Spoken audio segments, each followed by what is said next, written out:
Bonjour à tous et bienvenue dans cette nouvelle vidéo sur ma chaîne YouTube et on se retrouve aujourd'hui avec la critique du film The Old Guard, la nouvelle production faite par Netflix. Le dernier film que j'avais vu de chez eux c'était The Irishman, dont j'avais adoré personnellement et donc j'avais hâte de le voir et j'avais pas vu de bande-annonce, j'avais juste vu l'affiche.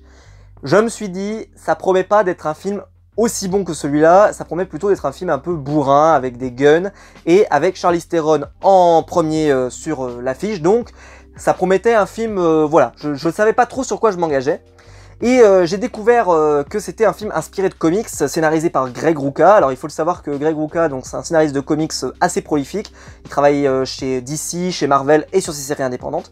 Je n'ai pas lu le comics, donc je ne pourrais pas vous dire si c'est vraiment ressemblant ou pas. Donc désolé, je pourrais pas vous le dire. Ce que je peux vous dire par contre, c'est que Greg Rucka est un scénariste plutôt très bon chez Marvel et chez DC. Il a travaillé sur une série Gotham Central par exemple chez DC, sur une série Wonder Woman ou encore sur le Punisher chez Marvel, et également plein de séries indépendantes. Donc c'est un scénariste voilà, qui sait plutôt y faire et qui est plutôt reconnu. Donc ça, je me suis dit, le scénario ne doit pas être horrible, parce que si le scénario est plutôt bien, voilà, je l'ai découvert après, mais je me suis dit, bah tiens, Greg Rucka, si c'est Greg Rucka qui l'a fait, c'est que le scénario doit tenir debout. Et donc j'ai vu le film. Donc je ne savais pas que c'était une adaptation de comics, mais même si on me l'avait pas dit, je peux vous dire que je l'aurais deviné.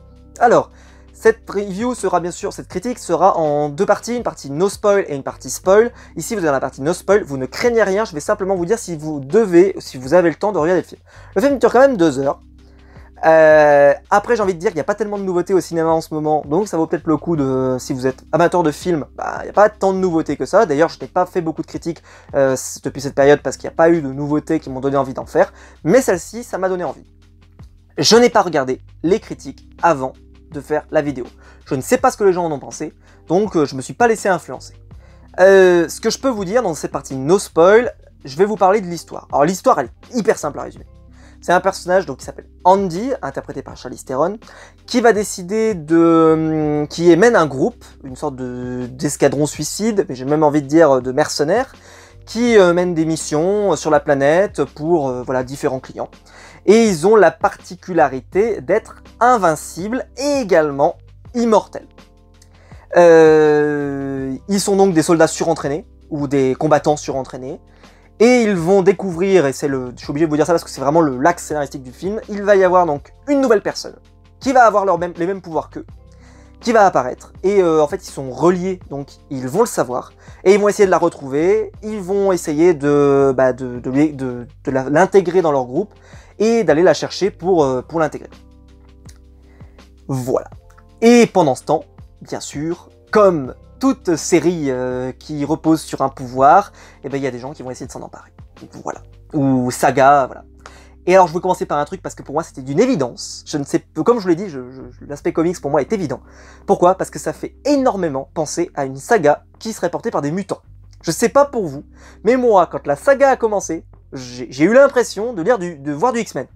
C'est-à-dire avec des mutants qui sont pourchassés sur la planète parce qu'ils ont des capacités spéciales et qu'on a envie d'étudier comme des rats de laboratoire pour comprendre comment ça marche, leurs capacités, etc. C'est du X-Men. C'est du X-Men. Vous aimez les X-Men? Bah c'est du X-Men. Sauf que c'est du X-Men sans sans scène épique. Les fusillades sont malheureusement ratées. Il n'y en a aucune qui est réussie. La réalisation n'a rien d'extraordinaire et ne fait rien qui va te faire un plan où tu vas dire waouh. Il n'y a aucun effet waouh dans tout le film. Ne cherchez pas, il n'y en a pas. C'est vraiment malheureux parce que je pense que ce film aurait bénéficié d'avoir un moment, vous savez, le moment où vous faites ah ouais, c'est pas mal quand même. Et je vais le comparer d'ailleurs à un film de comics qui a été fait il y a pas longtemps, c'est Vin Diesel qui a tourné dans le film Bloodshot. Le film Bloodshot, on peut lui reprocher plein de choses. Moi, j'avais dit que j'avais plutôt bien aimé. Parce que justement, il y avait quand même 2 scènes bien bourrin, mais super sympa quoi. Là, ça serait censé être aussi bourrin, mais ça n'a pas l'envergure, pareil, c'est assez pauvre. Et pareil, comme je le dis, les plans sont pas incroyables. Ils vont beaucoup tourner en extérieur, ils vont profiter parce qu'ils vont se déplacer beaucoup, ils vont venir beaucoup à Paris et en France, faut quand même le reconnaître. Enfin, pas vraiment à Paris, mais en tout cas dans les environs de Paris et donc en France. Ils vont venir aussi dans le désert, donc ils vont avoir des paysages, on va dire, voilà, qui vont pouvoir montrer. Par exemple, il y a une scène en drone qui est plutôt sympa. Mais il n'y a rien, quoi. Il n'y a pas un truc où tu te fais ah ouais, c'est quand même pas mal, ouais, c'est quand même beau. Non, il n'y a rien d'extraordinaire. C'est tourné comme, voilà, c'est ordinaire, très ordinaire, très ordinaire. Alors la réalisatrice, j'avais jamais vu faire autre chose, donc je sais pas si elle est reconnue dans le milieu, etc. Mais quand on sait que le film d'avant, donc comme je vous l'ai dit, c'était The Irishman qui avait un incroyable réalisateur, là on sent que, enfin j'ai pas l'impression qu'ils ont pris un gros nom hein, à la réalisation, et j'ai pas l'impression qu'elle a fait un travail extraordinaire. Après donc le film a l'air de beaucoup reposer donc sur le personnage de Charlize Theron, qu'ils mettent beaucoup en avant, elle est en direct sur l'affiche, premier plan, donc c'est elle qu'on veut qu'on voit. Je trouve qu'elle joue pas mal, elle joue bien l'actrice, mais je trouve que le personnage est pas mal, et ce qu'ils lui font faire est pas mal, et comment Charlize Theron l'interprète, c'est pas mal. Le personnage donc de Nile, donc qui est le personnage qui découvre des pouvoirs, ben c'est bien, c'est sans plus, y a rien d'extraordinaire dans sa façon de jouer, mais pour le rôle qu'elle a à faire, parce qu'elle a pas tant d'émotions à jouer, elle est plutôt, voilà, c'est correct. C'est très correct. Moi, le personnage qui était plutôt une excellente surprise, c'est le personnage de Booker, qui a été une excellente surprise et que j'ai beaucoup aimé. Et surtout que je trouve que le personnage du début à la fin est intéressant.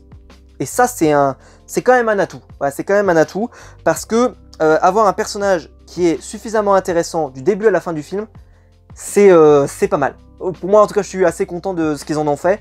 Et en plus, il le développe du début à la fin et il rajoute des choses au fur et à mesure. On découvre même un peu plus de choses sur ses origines, sur pourquoi il est comme ça actuellement. Enfin, j'ai bien aimé. Moi, j'ai bien aimé ce personnage. Après, il y a il y a plusieurs échecs cuisants. Le premier, c'est le couple. Donc Joe et Nikki. C'est une catastrophe. Ils ont rien. Ils ont rien à manger. Hein. C'est oh là là là là là là. C'est le niveau 0. Alors bon, ils ont casé un couple homosexuel. Franchement, d'ailleurs, il y a une scène. Oh, mais l'horreur. Ils s'embrassent et t'as l'impression qu'ils les regardent comme si c'était des extraterrestres. Mais ça va. On est en 2020 quand même. Ça devrait aller, non? Enfin bon. Honnêtement, j'ai halluciné sur la scène. J'ai fait, c'est pas possible. En 2020 quand même. Enfin, il a peut-être tourné en 2009, en 2019, mais oh, mon Dieu quoi. Enfin bon bref. Donc les scènes de fusillade sont pas très intéressantes. Et alors, le pire, c'est les méchants. Alors, plus cliché tu meurs, hein, vous savez, le scientifique fou qui veut faire des expériences sur les gens, machin, etc. Putain, c'est nul, c'est pas très intéressant, et le méchant, il a pas de charisme, oh là là là, l'acteur qu'ils ont choisi, mon dieu, mon dieu, mon dieu, oh là là, et moi je l'avais déjà dit dans le film Bloodshot, je me souviens, et j'ai dû le dire dans quasiment toutes les adaptations de comics dont je parle, si le méchant est réussi dans un film de comics ou adapté de comics, 80% du boulot est fait, et je parlerai même du ça dans une série de comics, vous prenez une série inspirée de comics, ça marche aussi. Si le méchant est réussi, et ben, il y a déjà 80% du boulot qui est fait, et ben là le méchant est pourri, donc déjà ça part mal. Et comme je l'ai dit, il n'y a rien il n'y a pas la réalisation, il n'y a rien, il n'y a pas quelque chose de fou, donc bah, le film est osef. Il est vraiment osef. Vous en retiendrez que dalle. Vous l'avez vu, vous avez vu 2 heures, vous allez l'oublier, il n'y a aucune scène qui va rester. Sauf, et oui, là waouh, j'ai fait une transition, oui, sauf, parce qu'il y a un truc que j'ai adoré dans le film, et que j'ai vraiment, mais j'ai adoré, hein, et que je suis content de l'avoir vu rien que pour ça, c'est pour la réflexion autour de l'immortalité qui est développée dans tout le film. Je pense en particulier, je développerai en partie spoil, à un moment en fait on va découvrir les origines des personnages, et le fait bah, qu'ils ont une immortalité donc qui dure longtemps, et la réflexion autour. J'en parlerai en partie spoil, mais c'est absolument génial, parce que en fait il y a vraiment une dualité entre les personnages qui, comment je pourrais vous dire ça, veulent l'immortalité, et ceux qui l'ont, et de voir ce qu'ils en pensent de cette immortalité et de ce qu'ils en font. Voilà, sans trop schématiser, sans trop spoiler. Et ben j'ai trouvé que la réflexion était hyper bien. Ensuite, excellente surprise, il y a le personnage de Copley, donc qui est le personnage qui est plutôt scientifique, historien, qui a un bon fond, mais qui lui aussi est dans cette volonté de vouloir faire des expériences aussi, mais pas pareil, et interprété, donc j'arrive pas à prononcer son nom, je suis désolé, par Chiwetel Ejiofor. Alors je ne sais pas comment on prononce son nom, je suis vraiment désolé, mais il joue dans le film 2012, et c'est un acteur que j'aime beaucoup, donc j'étais très content de le revoir, vu que je savais pas qu'il était dans le film, ça a été une excellente surprise pour moi, donc j'étais super content. Le film, voilà, il n'y a pas grand chose à dire de plus, c'est un film moyen, très moyen, voire même plutôt décevant, je pense, pour beaucoup. Mais juste ça, là, la question de l'immortalité dans le film est une question qui m'a vraiment passionné. Et j'en parlerai en partie spoiler, c'était... Il y a vraiment des discussions qui sont hyper intéressantes. Et je pense en particulier, par exemple, quand Andy, Nile et Booker se retrouvent les trois ensemble dans un trio pour discuter pas mal les trois, il y a des discussions qui sont vraiment super intéressantes sur voilà, la question de la vie et de la vie longue, qui est vraiment sympa. Mais j'en parlerai en partie spoiler. Voilà, comme j'ai dit, les fusillades, il n'y a rien de spectaculaire, c'est mal chorégraphié, très peu intéressant, et aucun, vous savez, money shot, quoi. Le moment où vous allez faire, waouh, ça tire de partout et tout, il n'y en a pas, c'est très pauvre. Je sais pas s'ils ont eu un manque de moyens, mais on a l'impression. Et donc c'est un peu dommage, parce que le film, je pense, avait un potentiel peut-être pour faire mieux que ce qu'on voit là, par rapport au scénario qu'il y avait là. Mais vu qu'il n'y a rien d'extraordinaire et aucune scène qui reste, bah, t'en gardes pas un si bon souvenir. Je vais passer en partie spoiler de la vidéo pour vous raconter justement cette partie-là là, qui était vraiment géniale, en particulier qui repose sur un flashback que j'ai adoré. Mais on va en parler en partie spoiler, je voudrais pas vous gâcher le plaisir, parce que c'est vraiment le truc qui m'a fait aimer le film, donc je voudrais pas vous le gâcher. Si jamais je vous le conseille, vous pouvez pas passer un horrible moment devant, mais vous attendez à rien, c'est un film très décevant. Voilà. Mais il y a un truc sympa, donc je peux pas vous dire de pas le regarder, parce que je ne regrette pas de l'avoir regardé. Si la vidéo vous a plu, vous pouvez la liker, vous pouvez vous abonner, vous pouvez la partager sur les réseaux sociaux. Le lien YouTube est dans la description, c'est pour me soutenir, et je vous en remercie énormément. Et pour ceux qui l'ont vu, on se retrouve en partie spoiler.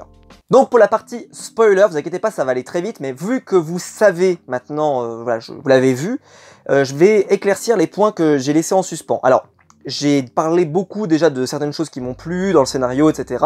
Je veux pas spoiler plus, mais voilà. Maintenant, on va rentrer vraiment dans le spoil. Il faut savoir que le film repose sur un truc, c'est l'immortalité. Et je l'ai dit, c'est le concept qui m'a le plus plu dans le film. Et je vais l'associer tout de suite à la scène que j'ai préférée du film, qui est donc la scène flashback, où vous avez les origines de Andy, mais également les origines d'un autre personnage qui s'appelle Quinn, qu'on ne connaît pas. Et on découvre donc que Andy vit depuis très longtemps, depuis des milliers, enfin plus d'un millier d'années, et que donc ça fait très longtemps qu'elle est sur Terre, et que ça fait très longtemps qu'elle est là, et que donc on en a vu des vertes et des pas mûres, mais que voilà, c'est très bien. Et bah, je vais vous dire un truc, c'est que j'ai adoré la scène où on est dans une époque clairement médiévale, et où bah, ils n'arrivent pas à les brûler, enfin ils n'arrivent pas à les pendre, ils n'arrivent pas à les brûler, ils n'arrivent pas à les tuer, ils n'arrivent rien à leur faire. Et donc là, ils décident de la tuer, enfin de tuer Quinn, en la jetant dans un cercueil en fer, qui a des portes, enfin qui n'est pas fermée complètement, donc elle va se noyer en plus d'être envoyée au fond de l'eau. Donc à chaque fois qu'elle ressuscite, elle se noie, elle ressuscite, elle se noie, elle ressuscite, elle se noie. À l'infini, dans une boucle perpétuelle. J'ai adoré la réflexion que ça mène derrière, où tu te dis oh, mais ça doit être horrible quoi. C'est-à-dire que parmi toutes les morts qu'ils peuvent avoir, mais là c'est horrible parce que tu meurs en continu. Et t'auras beau faire ce que tu veux, tu vas mourir. Et voilà, donc c'était horrible. J'ai adoré cette façon dont elle est morte. Voilà. Le deuxième truc que j'ai bien aimé, je vous l'ai dit, c'est donc tout le travail sur les origines des personnages, comment ils les découvrent. Donc par exemple avec les rêves, le fait qu'ils soient tous interconnectés, que donc ils rêvent, donc ils ont rêvé par exemple de cette Queen par exemple, qui voilà, fait partie des rêves. Tout ça c'est vraiment bien. J'ai bien aimé moi comment ils nous racontent les origines. Après comment ils nous racontent voilà le passé des personnages avec le professeur donc comment il s'appelle Copley qui lui arrive à tout un tableau dans lequel il nous montre comment ils ont un impact sur la vie des gens et qu'en fait ils ont un bon impact. Et alors je me suis dit tout de suite, c'est vrai qu'ils sont 4, alors ils sont 5, mais il y en a une, vous l'avez compris, qui n'a plus ses pouvoirs. Ça faisait un peu les 4 cavaliers de l'Apocalypse, mais inversés. Quand j'y ai pensé tout de suite, je me suis dit ça fait un peu les 4 cavaliers, mais qui apportent le bonheur avec eux. Enfin, qui apportent voilà, des choses positives avec eux, les 4 cavaliers. Donc je sais pas si ça a une inspiration, mais il y a beaucoup de moments où il parle de Dieu et il parle du fait qu'il sert plus à rien, etc. Et c'est vrai que ça m'a bien fait penser. Je me suis dit tiens, est-ce qu'il y a peut-être pas voilà, un peu les 4 cavaliers lumineux. Sauf que vous avez vu la fin du film et il n'y en a pas 4, il y en a 5 puisqu'il y en a une qui est toujours en vie, qui est Queen. Et c'est là où je vous expliquais que je l'ai vu venir à des milliers de kilomètres, puisqu'il y a une règle dans le cinéma, même dans les séries télé ou ce que vous voulez. Si un personnage n'est pas mort, décédé sous vos yeux, il est pas mort. Et ça, moi, quand je l'ai vu, on la voyait mourir, revivre, mourir et revivre, et qu'on la voyait se démener pour essayer de sortir de là, je me suis dit, Déjà, il y a un signe, c'est qu'elle rêve de cette personne, et ils nous disent que quand on rêve de la personne, enfin quand ils rêvent tous ensemble d'une personne, ça veut dire que la personne doit revenir vers eux, et qu'en fait, ils sont un peu attirés les uns vers les autres, vous voyez le délire. Je me suis dit, oh, elle est pas morte. Non, elle est pas morte. Elle est pas morte. Vous la ferez pas à moi, elle est pas morte. Et scène post-générique, enfin, en tout cas scène post du film, on la voit qu'elle est en vie, donc voilà. Je m'y attendais. Et honnêtement, je m'y attendais. Je vais pas vous faire le coup de, oh là là, j'étais surpris. Je m'y attendais. Je m'y attendais énormément. J'ai fait, ouais. Ouais, c'est bon. C'est bien fait. C'est très bien fait. C'est très bien fait. Mais quand on a l'habitude comme moi de ce genre de truc, honnêtement, vous m'avez pas eu. Hein, vous m'avez pas eu. J'ai fait, on voit venir. Comme je l'ai dit, les scènes de fusillade sont pas très intéressantes. Et je veux juste revenir donc sur cette histoire, voilà, de la longue vie. Pourquoi? Parce que j'en ai parlé, c'est qu'il y a deux visions en fait du monde qui s'opposent. Vous avez la vision d'un mec qui fait de la science, qui est un patron d'industrie et qui veut que le futur, l'humanité aille mieux, qu'on soigne le cancer, qu'on soigne des maladies, qu'on vive de plus en plus longtemps, voire même qu'on puisse vivre 70, 80 ans, 90 ans de plus. Enfin, il est dans une sorte de surenchère dans sa déclaration, mais voilà, il y a un côté très positif qui met en valeur dans ses et un peu aussi. On est prêt à faire n'importe quoi pour y arriver. Ça c'est le défaut tout de suite du personnage. Mais il y a quand même, quand il te le vend en tout cas aux gens, t'as vraiment le côté positif quoi. On fait ça pour le bien de l'humanité. Si on doit perdre un peu d'humanité, être un peu méchant pour y arriver, c'est pas très grave parce que l'humanité en entier en bénéficiera. Par exemple, ils expliquent à un moment qu'ils ont guéri le cancer. C'est énorme. Mais il dit, on a dû tuer 250 000 souris. Ou je sais même plus, je crois que même il en dit plus, enfin bref. Mais il dit, j'ai pas entendu de gens venir se plaindre, on a tué 250 000 souris, parce qu'on a guéri le cancer. Et voilà, alors les véganes ont dû halluciner quand ils ont entendu cette phrase, mais voilà, c'était quelque chose je trouve que c'est une réflexion qui est très intéressante. Et de l'autre côté, là où c'est hyper intéressant, et je vous expliquais que le personnage de Booker est là assez intéressant, c'est que lui, il en a ras-le-bol, quoi. Ça fait plus de 1000 ans, ou près de 1000 ans qu'il est là, lui aussi. Enfin, peut-être que lui ça fait un peu moins. Bon bref, en tout cas ça fait longtemps qu'il est là lui aussi. Et il en a marre. Parce qu'il a vu des gens à côté de lui mourir. Il a vu beaucoup de gens voilà, qui sont morts avec la vieillesse, avec tout ce que tu veux. Et les gens qui l'ont abandonné, par exemple on a un flashback sur lui avec son fils qui a attrapé un cancer et qui ne comprend pas qu'il ne puisse pas le soigner, puisque lui il est immortel, donc il dit mais pourquoi tu peux pas me soigner et que tu peux rien faire pour moi? Mais j'y suis pour rien, je sais même pas comment ça marche pour moi et je sais même pas comment ça se fait que je sois choisi. Voilà, c'est très étonnant. Et enfin c'était une scène qui marche très bien, et là je vous dis que la réflexion est intéressante, parce qu'après ça va amener à la trahison, que j'avais pas vu venir là par contre, à part au moment où on l'a dit, mais j'avais pas vu une trahison de ce niveau-là, parce que là la trahison, il nous la justifie, c'est-à-dire qu'il nous dit bien, oui mais moi en fait, limite, qu'il arrête quoi, qui nous arrête, et qui trouve un moyen de faire en sorte qu'on soit plus immortel, parce que j'en ai marre, ça fait tellement longtemps que je suis là, je suis tout seul, on est tout seul, avec Andy, on est tout seul, qui est donc Andromaque, ça on le découvre dans le film, et on est tout seul depuis tellement longtemps. Nous, on n'a pas trouvé notre moitié comme vous deux vous êtes trouvés. Ils auraient pu se mettre ensemble, j'ai envie de dire, hein. Mais bon, ça c'est un autre problème. Voilà, ils ont trouvé personne, ils sont tout seuls depuis peut-être très longtemps, trop longtemps, et ils en ont marre, quoi. Ils en ont marre. Et même si ils peuvent pas se suicider de toute façon. Ils vont ressusciter jusqu'à que ça soit terminé. Et enfin jusqu'à que, en fait, il y a un moment, on sait pas pourquoi, mais ça va s'arrêter. Ça, c'est ce qu'on nous dit. Mais tant que tu n'y es pas arrivé, ça peut durer longtemps. Et ça peut durer 500, 600, 1000 ans ou plus, parce qu'on voit qu'Andromaque, elle a vécu vraiment longtemps et très longtemps. Puisqu'il y a même des références à la Grèce antique, donc ça veut dire qu'elle a vécu très longtemps. Et ça fait très longtemps qu'elle est sur Terre.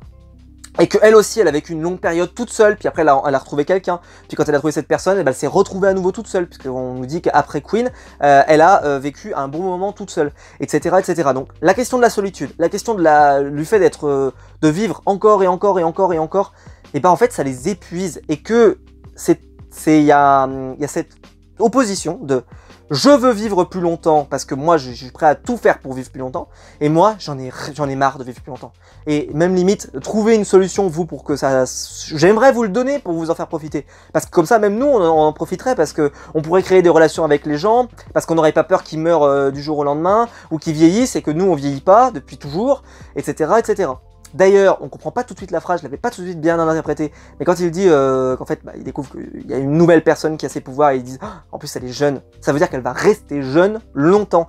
Et le problème de ça, c'est que, vous le savez, on vieillit quand même. Alors que si par exemple, vous avez 30 ans, on va schématiser 30 ou 35 ans, votre vieillissement se voit moins. J'ai envie de dire de 30 à 40 ans, vous vieillissez pas tant que ça, vous, physiquement. On vieillit dès qu'on arrive à 50 ans, on vieillit un petit peu, etc., etc. Il y a des paliers où on vieillit. Quand on est très très jeune, on vieillit assez rapidement. Voilà, quand vous avez 14 ans, vous voyez à 18, vous avez pris 4 ans, vous vieillissez beaucoup. Et c'est peut-être là où il se dit, ça veut dire qu'ils vont vite se rendre compte qu'il y a un truc qui cloche. Et là, ça va amener à une discussion sur la famille un peu cliché, mais qui marche bien, etc., etc.